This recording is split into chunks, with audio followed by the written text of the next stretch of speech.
Hey trainers, welcome back to another episode of Future Sight, which is of course a soundproof podcast production. We're back after just a slightly extended hiatus as a result of we were at the bar. So doing trivia. Of course, my name is Brendan.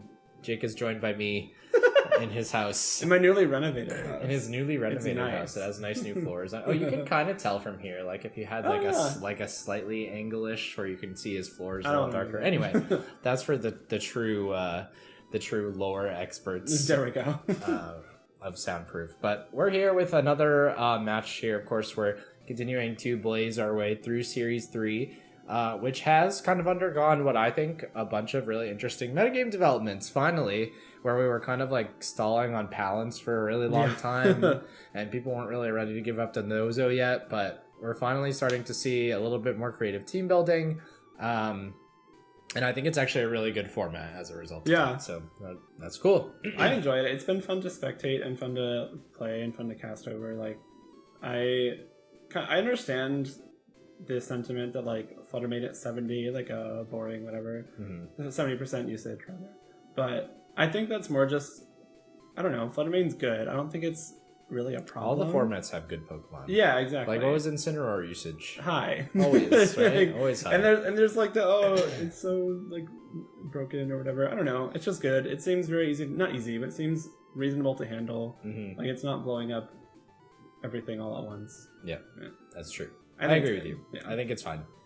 And I think it's fun to see offensive Pokemon like that shine. Yeah. It makes for really like fast and interesting. That's true, yeah. It's better that being at 70% than Incineroar, which adds maybe like 4 or 5 turns to every game on average. Yeah. Agreed. Highly agree. To your point though, I think some of the cool developments we've seen, not in this match we're going to show you, but there was an Azumarill that made finals in Hartford. Oh, that's an older team though, isn't it? Kinda, yeah. It's just like, honestly, it's just like the Gavin Rain team, but with an Azumarill over Palafin. I forget the exact. Gavin played a version of that at one event too. I think it was Portland. I don't know, one of the West Coast ones. Yeah, it was West Coast. Yeah, it was just cool to see Rain come back, because Rain did really well like early in the season. There were a lot of people in like top 32 with it at San Diego, I remember. Also, it won Malmo, didn't it? Yeah? I think it won Malmo. I forget. And obviously Gavin won OCIC with it. But it kind of dropped off a cliff. Like Pelipper just kind of like nosedived for not real reason, I think. Yeah. And then just kind of came back in stride. And it got second. And I know it had some other day 2 finishes in Hartford as well. Yeah. I think that's one thing that I've noticed is the rain is back. Iron Hands is back after it kind of had sort of another like sort of inexplicable drop in usage.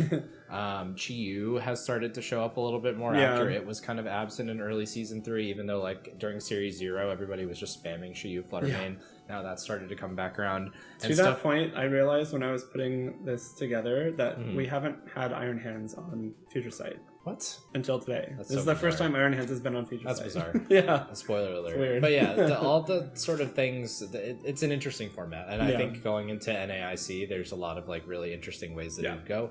So anyway, some of those teams that we'll feature today are coming from top 4 of the Hartford Regional Championships, which occurred this past weekend.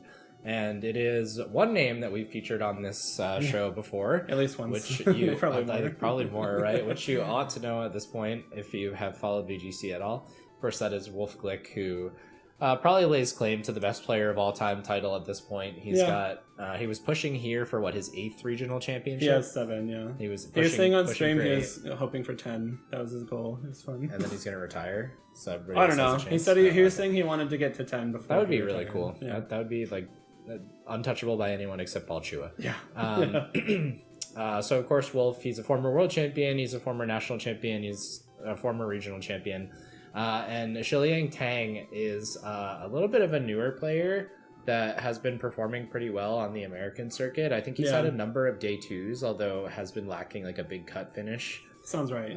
As I recall, and it was a player that I was familiar with prior to this tournament. Yeah, I believe Chinese originally, but is in the Americas. Playing the American circuit, yeah. So a little bit of kind of like up-and-comer versus Old Head, which has been kind of a recurring theme this format. Well, this year, rather, which I think is really fun. So we'll talk a little bit about their team. So there's a couple things that Jake and I had talked about. Of course, Iron Hands, which is rounding out the Firewater Grass core up at the top there. But it was one of those Pokemon that did really well in Series 2 and then didn't ever really seem to find its footing in Series 3. Yeah, I like the set too. It's like most of the time we're seeing Assault Vest with like Fake Out, Volt Switch, sometimes like Heavy Slam instead, and then Stabs. But this is actually Drain Punch, Thunder Punch, Swords Dance. Yeah, I like that. And Detect. There's no Fake Out at all, which I think is really cool. That's a set that I putzed around with for a while before one of the Series 2 events. I forget which one. Orlando. But I think it's a really strong set. Wolfe is not. I was not the first person to use it. Neither is Wolfe. I know that. I think Nails used it for a while with Terra Fire and Safety Goggles, which I think is another combo too. But Leftovers Grass also makes a lot of sense.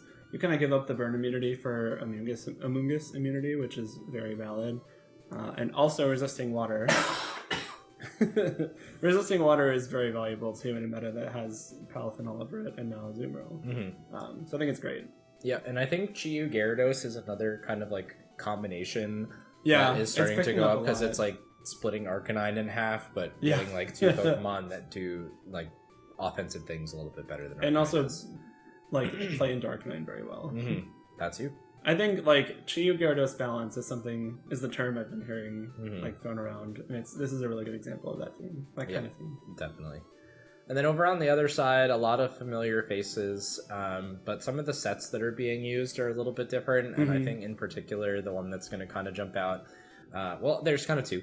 There's this new Dragonite like set of attacks. It just like learns every move. So it's like people are finding new things to do with it all the time as far as like what attack.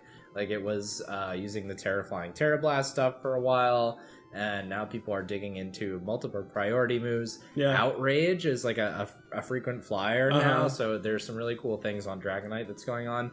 And then I think we'll see a lot in this match. The Terrifier Bisharp is actually not brand new, but like really strong right now. Yeah, I mean, it won Portland, it won Hartford. It is very, very good.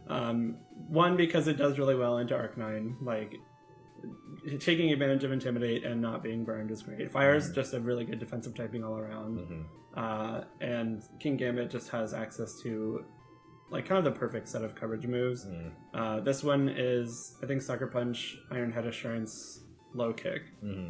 But you can very easily run Terra Blast over Low Kick.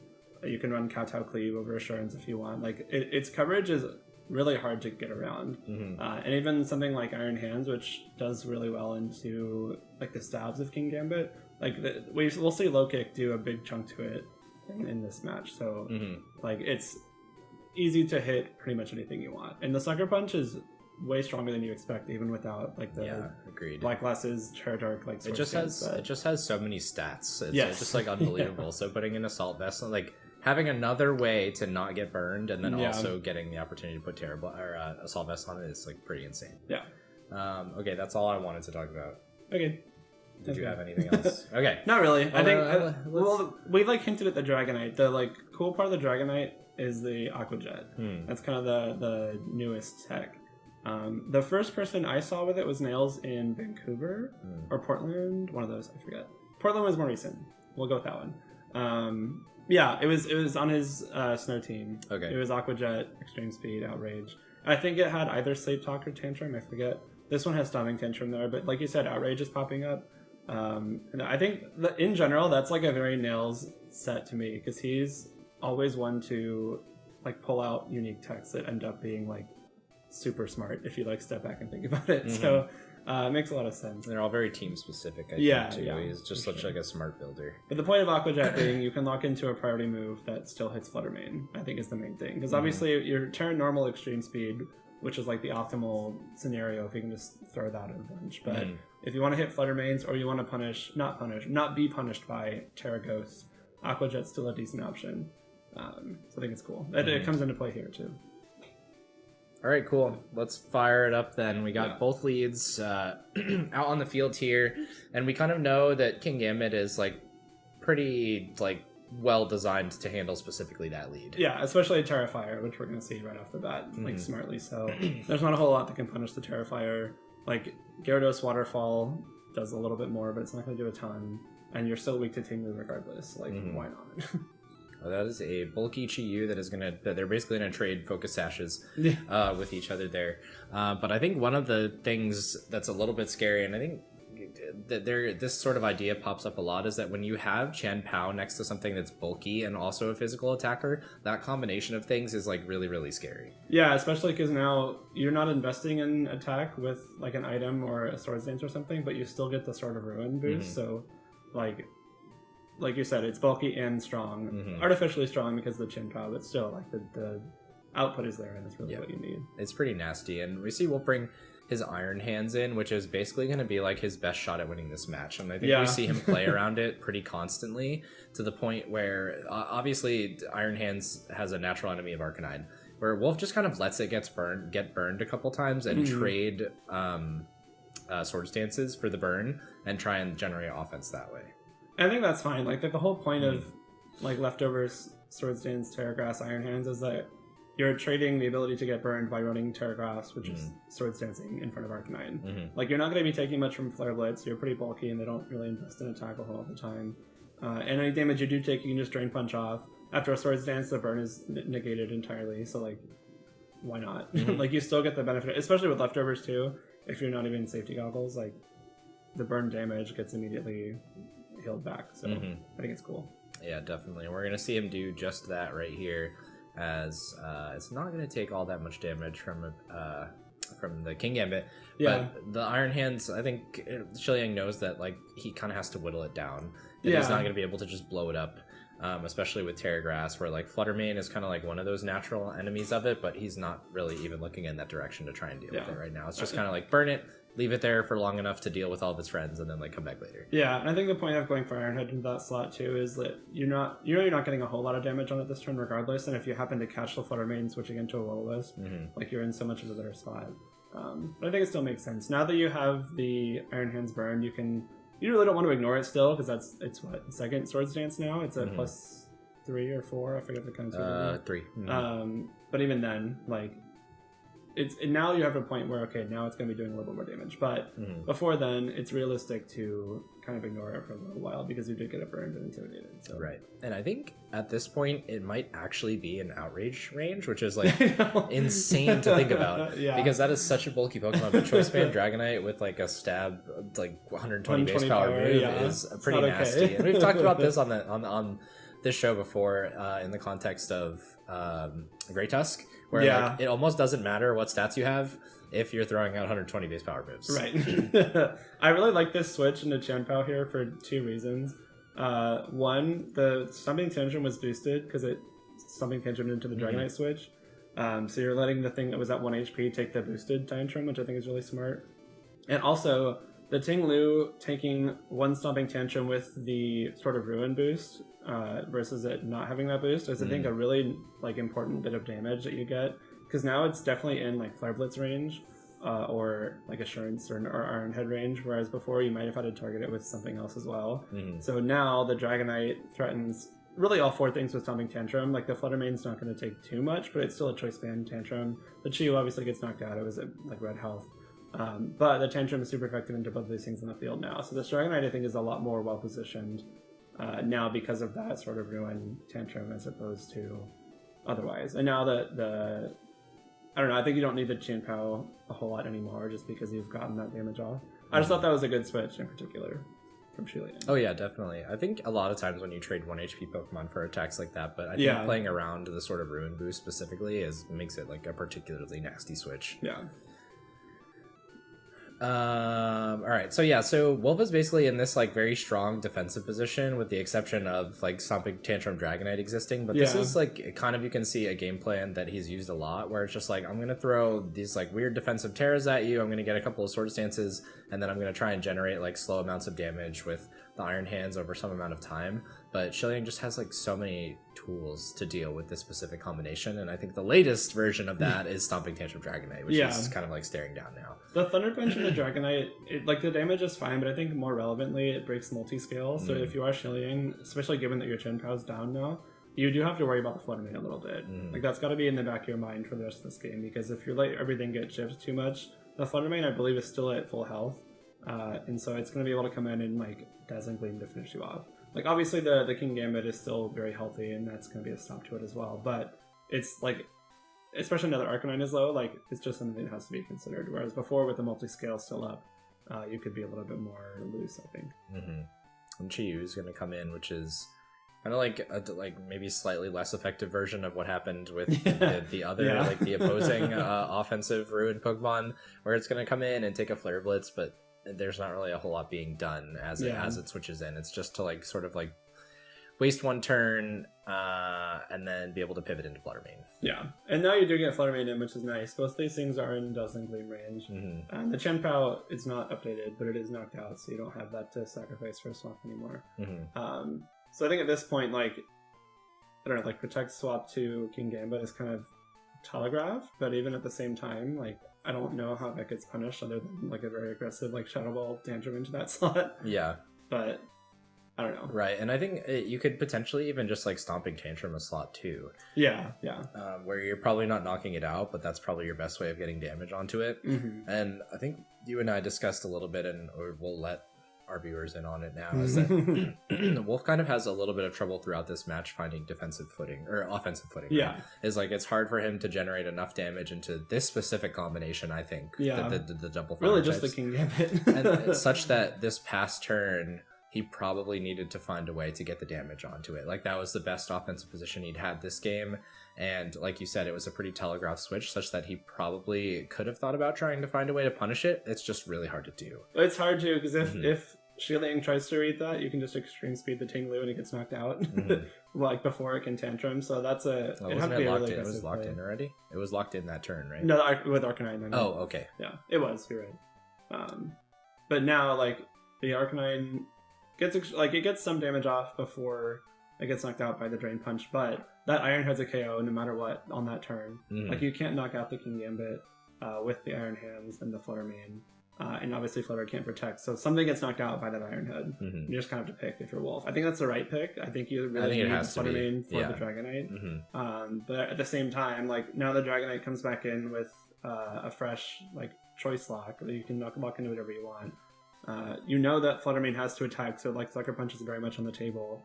And if you have your Choice Band Dragonite facing the minus or the burned, not boosted Iron Hands, you like those odds? Yeah, this is a pretty free like Aqua Jet Sucker Punch here, and this is exactly where the Aqua Jet comes in handy, because Sucker Punch wouldn't have been enough to knock it out. That's a pretty safe assumption. But Choice Band Aqua Jet is very relevant damage when it's coming from Dragonite, which has a really good attack stat. And a Choice Band. So I think this is a really smart turn from Shiliang. Like, you can ignore the Iron Hands even if it Swords Dances, because the dance gives it neutral, and even then I don't know if it knocks out either thing on the field. Well, obviously not the King Gambit, but the Dragonite probably takes a Thunder Punch here. And so now you can just kind of whittle it down as you need to. Like, it's going to be Aqua Jet low kick until the Iron Hands gets knocked out at this point. Yeah.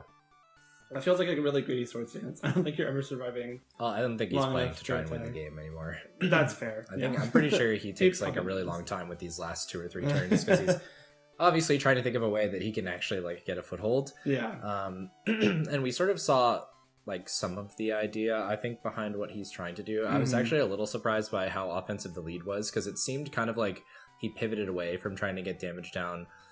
Like he was trying to go with that first and then finish the game with Iron Hands, and then like partway through the game he was like, that's obviously not going to work, so let me see if I can get damage down with Iron Hands and Tinglu and then try and get Flutter Mane in. And that seems to be probably the best way to approach this. That's a good point. You know, obviously I'm not a world champion, but it seems kind of like his best way to maybe get through here, and it's gonna like require some switching of Flutter Mane, because he probably needs at least one Shadow Ball onto King Gambit and then multiple Dazzling Gleams to be able to like do the amount of damage that he was seeking in that game. But that seems to kind of be the direction that he's going.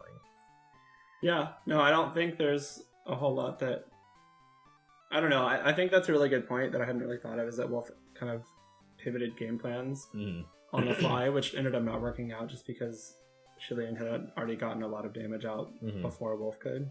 And especially when you have these two things with, I don't know, maybe Wolfe thought that surviving Aqua Jet plus Sucker Punch was a possibility. I don't know those calcs off the top of my head, but you could kind of see in his reaction that maybe he thought there was a chance. And maybe it was even rolls or something. We can't know that, but I think you're right in that it was too late to win with Flutter Mate at that point anyway. Mhm. Especially when the Ting Lu went down, like, you just don't have damage into King Gambit Mhm.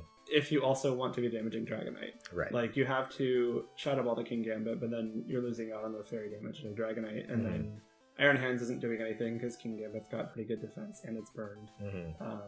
And it just takes too long to get enough Swords Dances up to the threat again. So Yeah. yeah. So that's a good point. he is trying to like one of several things has to happen is he basically has to get like a +4 burned attack into King Gambit, Right. or he has to get like a neutral Stomping Tantrum on it for it to be in range for Flutter Mane to be able to knock it out, which is like such a difficult thing to do because Arcanine kind of shuts down both of those plants. Yeah, it does. All right, so let's see what he does here in game 2. So he does go back to the Flutter Mane lead. It's probably not going to be sticking around for too long because it's sitting in front of 1.5 fire types.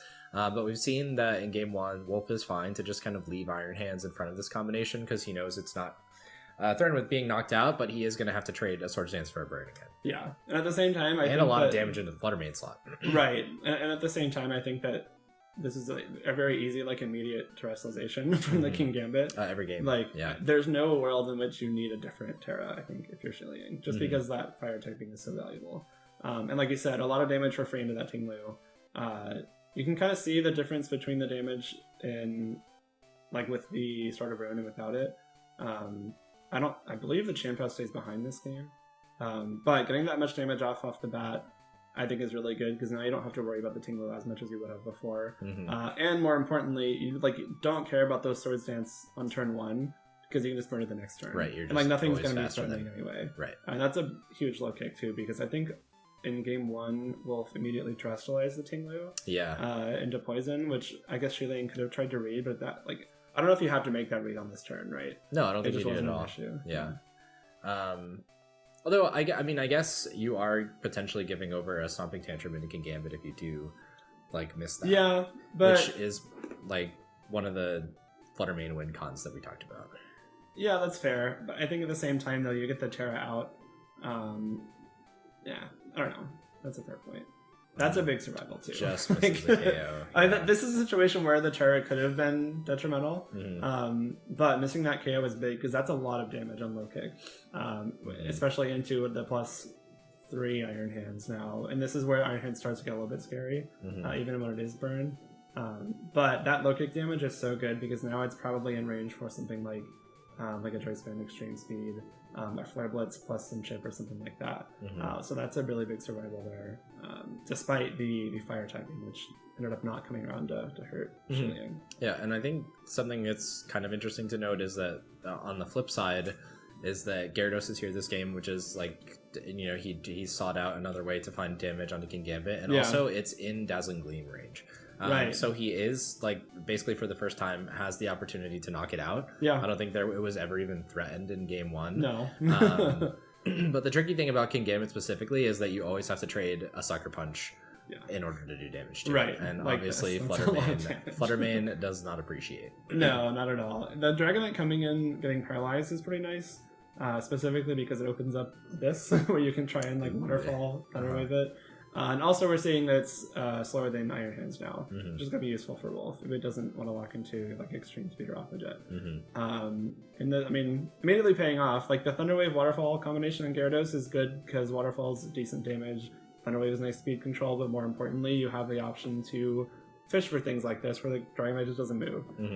So coming in handy here. I think if the Dragonite got a Stomping Tantrum off that turn, the game just ended, like, immediately, and now Wolfe is still in it. Just because the Iron Hands is still around. But at the same time, like, the Iron Bundle coming in instead of the Chanpao, I think is really nice here because you have the option to Freeze Dry. Definitely. You can Icy Wind the Flutter Mane to let the Arcanine, like, Flare Blitz first. Your options are a lot nicer here with that Iron Bundle just because you don't really need the Sword of Ruin drops anymore, but the Speed Control and Freeze Dry are really, really nice. Yeah, definitely. I think that if you're Wolfe, the turn where you get the flinch or the paralysis or whatever it is, you feel pretty good about your spot, assuming it's Chien-Pao in the back. Yes. And then you see the Iron Bundle come in, and you're like, oh no. That's a little bit nasty. So this turn specifically, I think, was really big. Shiliang catching the Protect on Gyarados there means that, like, Freeze Dry Flare Blitz into that slot is a guaranteed KO. Even with the Terra. Yeah, because it's Terra Steel Gyarados, which we're seeing now, but the Flare Blitz is able to pick it up. Obviously, I don't know that we know what the speeds there are. It's probably safer to assume the Arcanine's Arcanine was faster. fast. We saw it. Oh, you're right. There was one turn that Arcanine was faster. I was going to point it out and then I forgot. There's like a world where Gyarados could be faster than Arcanine. Yeah. And you get off a waterfall there despite, getting knocked out regardless. But obviously that Flare Blitz is kind of a nail in the coffin there just because the Iron Bundle is able to survive anything from the burned Iron Hands. Mm-hmm. I think that Thunder Punch was a little greedy. Like, you're trying to catch the Dragonite switch, I guess. Mm-hmm. There's no other reason you would not Drain Punch there. And if you're a lot healthier, maybe there's a world where Iron Hands can win the game. But at the same time, does that affect the Gleam roll? I guess is my question. Like a Thunder Punch instead of a Drain Punch, are you not just like always knocking out Dragonite once its multiscale is broken with the Dazzling Gleam? Yeah. So shouldn't that always be a Drain Punch? I guess that's my question. That's my thought. Yeah, I don't know, but that also, or is it a damage roll? It maybe I don't know. I don't know what that roll is. I don't know. They're the same base power, aren't they? Both the punches. Yes. Okay. Yeah. I do want to. So that turn, the Arcanine surviving there. Yeah. I think if Arcanine gets knocked out there might be a world where Wolfe wins this game. Even locked into Shadow Ball. Yeah. Okay. I mean, maybe just because the Flutter Mane's much healthier. Mm-hmm. So it had to take the Flare Blitz to. Because the Shadow Ball didn't KO, and because of that, it's in a much it's in freeze was already range. Broken. I forgot about that. It was By the waterfall. Yeah. Okay. Oh yeah, that's a good point. I don't know. Yeah. So now that it's in freeze dry range, this game becomes much more simple because you just freeze dry and just outrage or whatever. And there was another close survive earlier in the game, right, on the King Gambit. Yeah. So Shiliang did get some nice damage rolls there. Yeah. And you could. I don't know, the age-old discussion of I EV'd for that or it was a bad coin flip. Yeah, I think this set in a lot of places, obviously it looked kind of like Wolfe was pretty constantly on the back foot and he had a couple of places where maybe if the damage roll had turned or he'd made the one turn that I was thinking about specifically, a slightly more offensive read, which are really hard to make, especially when you're kind of playing a bulky team like he is. But Shiliang was just always trading damage very efficiently. Yeah. With an end game in mind. And he wasn't getting spooked by the Swords Dance either. I think that's pretty easy to do if you're facing Swords Dance Iron Hands is oh my god, it's Swords Dance, I have to focus it down immediately. But that's somewhere that's a little easy to punish if you're the Iron Hands in that case, especially because you're leftovers protect. If you catch people doubling into a protect, you get the leftovers recovery, which is not negligible at all in Iron Hands. And also your other slot gets a free turn. But Shiliang not getting baited by that I think was really smart, just because he noticed the options he had to get damage in that other slot. Yeah. While the damage you might take from the Iron Hands, either in terms of immediately on that turn or the more damage later on from the Swords Dance. It was a fair trade to accept that damage from the Iron Hands if you're getting a freeze dry on Gyarados or I think a Flare Blitz on Flutter Mane or something like that. And I think there were at least two that I can think of in potentially a third turn where Wolfe basically made the play. It was if either of the opposing slots targets into Iron Hands, I'll take the attack and get more done with the other slot. Yeah. And Shiliang doubled into the non-Iron Hands slot at least twice, right? It was turn one he doubled into it, and then he doubled into the Gyarados slot with a freeze dry. Yeah. And if either of those turns he'd been a little bit more passive or had targeted into the Iron Hands, I think is specifically what we're talking about, right? Where if you give that to more attention than it deserves, that you open up the other slot to accomplish a lot. Yes. And in Gyarados' slot, in the case of Gyarados, you open up to getting paralyzed, which is really big. Just giving over waterfall damage, where we kind of saw that it was a game of very little bits of damage, so it could have been relevant. A Thunder Wave's Iron Bundle is catastrophic. Right, yeah, totally. Yeah. Especially when its big thing is being one faster than Flutter Mane. Right. But yeah, anyway, just to confirm your point that not getting spooked by how potentially big or how big you felt the Iron Hands was, or it should have been, maybe that's the best way of saying it. You feel like it should have been bigger than it actually was, but it was +4 and burned and unable to knock out an Iron Bundle. So. Yeah. I think that's the downfall of using the punches too, and not wild charge. Is that even at +2 or +4, effectively 2 or whatever you want to call it, you still miss KOs, which can be a problem. Yeah, definitely. So yeah, super exciting match. I think the matches that feel close, even when they're 2-0s, are a lot of fun to cast over. Yeah. And talk about. And talking over Wolfe's matches are always a lot of fun too, just because he's like a really interesting player. He usually brings really like smart teams. And obviously it was super cool to see Shiliang do well here. And of course he did end up going on to win the regional. Yes. The final was less close than this. Yeah. As I recall, it was pretty convincing. Yeah, it was. He got a Thunderbolt paralysis that kind of like made game 2 trivial. The old Paul fake out. Well, I guess it might have. I think it got knocked out. The thing that got paralyzed got immediately knocked out because it was slower at the time. Oh, okay. But regardless, like it played very well in that final. Yeah. That aside, he clearly had a great tournament, and he's a really good player too. Yeah. He's performed on online circuits, and I think he had a pretty good record in NPA. Don't quote me on that. But yeah, really good player that was kind of waiting for his big finish. So here it is. Congratulations. Yeah. So yeah, we have a lot of meta development left, I think, which is really interesting. Yeah. And then obviously the big tournament that's coming up in a little over a month is of course NAIC, which will be really exciting. That'll be fun. That'll be my second event that I'm playing at this season, and also in the last 4 years. My third. So we're looking forward to that. It's a fun format. And then after that, it's Worlds time. It's the little gap before NAIC, and then Worlds is coming up in Japan this year, which is really exciting. So we're close. Fun. We're getting there. Yeah. Anyway, thanks for stopping by. We'll be back 2 weeks. 2 weeks probably. Yeah, hopefully. After one of the upcoming regionals. If we stick on a regular schedule. Yeah, we'll have Milwaukee. Yeah. I guess we did skip Portland too. We haven't done a Portland one. We could, so we can do that. I don't know. We got time. We'll figure it out. We've got a lot of matches to choose from because we're a little bit behind, so that's fine. We'll likely be back in 2 weeks. So again, thanks for watching. Slide into the comments if you want. Slide into our DMs on Twitter. My Instagram's private. Stay away from there. Me too. But yeah, we welcome feedback. If you have any matches that you'd like to see, players that you'd like to see featured, Pokemon that you'd like to see featured, of course, we're happy to kind of cater to those sorts of things. Shout out to Joe Brown for this one. Oh yes. Oh, Joe Brown. I didn't know it was a Joe Brown recommendation. I DM'd him earlier and I was like, I had this one in mind, but he gave me a list and it was on there, and I was like, yeah, we're doing it. All right. Well, thank you, Joe Brown. And that's it for this week. So thanks for watching, and we will hopefully see you in just about 2 weeks.